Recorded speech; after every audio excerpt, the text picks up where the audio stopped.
said you wouldn't own a lot of these, stocks that are at the moment. What would you own? What do you mentioned that you're looking at these companies, but yeah. Well, we've bought some energy companies in the last month. If you look, we bought EOG, we bought Williams companies, we bought Northern Oil and Gas. Then on the pipeline side, high cash flows, we bought Enterprise Products, MPLX, Energy Transfer. We've owned those for years.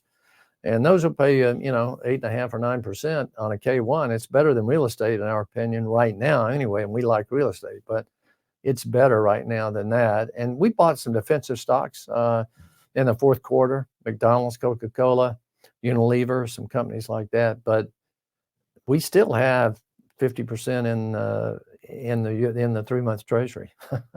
So it's not like we're 100% in the market.